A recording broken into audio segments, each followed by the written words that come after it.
Well, ladies and gentlemen, welcome to my presentation with me, Gusti Ayu Putu Taharyanti. In this presentation, I will explain to you about the article, the IALLT journal, and the topic of the article is the electronic portfolio as assessment, tool and more. And we take the Drake University as a model. This is the earlier of portfolio, and this is the modern portfolio. The utilization of portfolio has become more common in academia in the last 2 decades. We can see the differences between these two pictures, the old one and the modern one. The old one consists of paper, but the modern one consists of page in the web page. Early portfolios serve as means of providing a central location or collection point for traditional paper files, video cassette, or etc.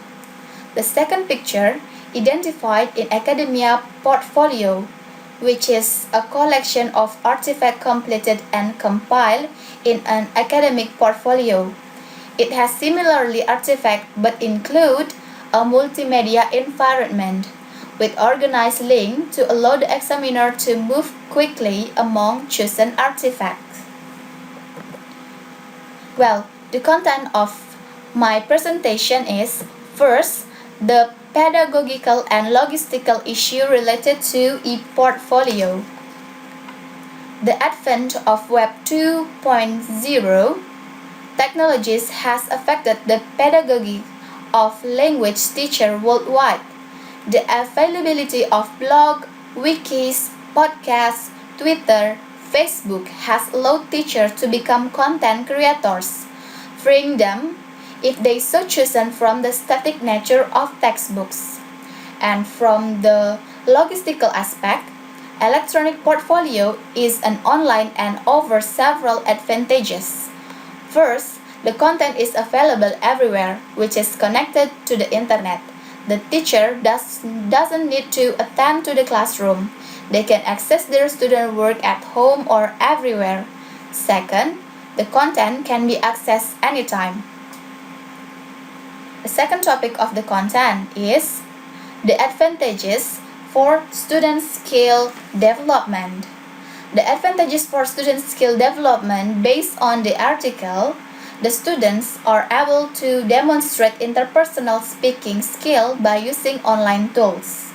Many skills that students have acquired via social networking can be applied to language learning websites. Students can present their linguistic and cultural knowledge in more detail than through traditional assessment. For such situation, electronic portfolio or e-portfolio offer teachers a means of having one central location for each student. And the other additional advantages of e-portfolio is that students can give access to whomever they wish. The e-portfolio provides students with the necessary tool for monitoring progress. Having students view their own work from previous semester and compare it to their current proficiency level can be a terrific motivator.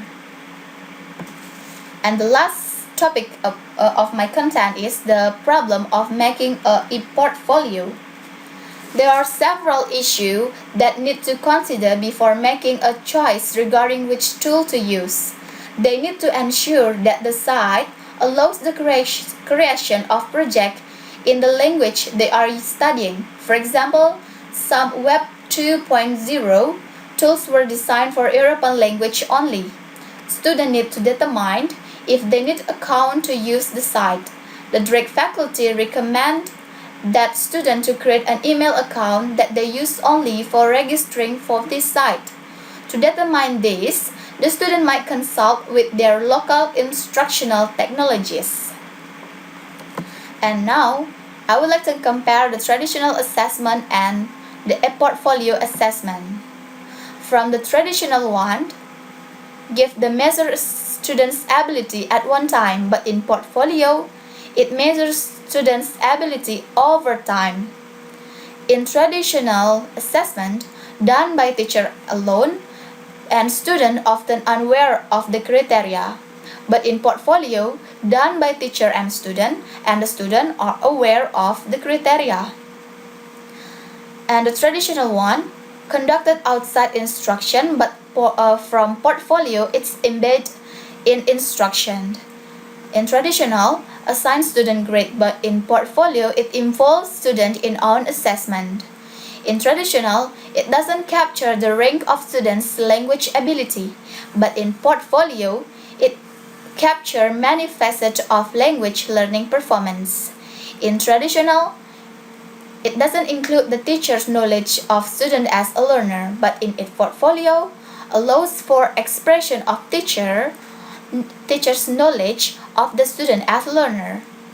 From traditional, it does not give students responsibility, but from portfolio, student learns how to take a responsibility.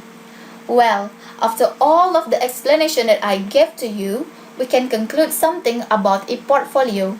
First, the system could easily and quickly be set up, and second, instructor could access them from anywhere they had an internet connection.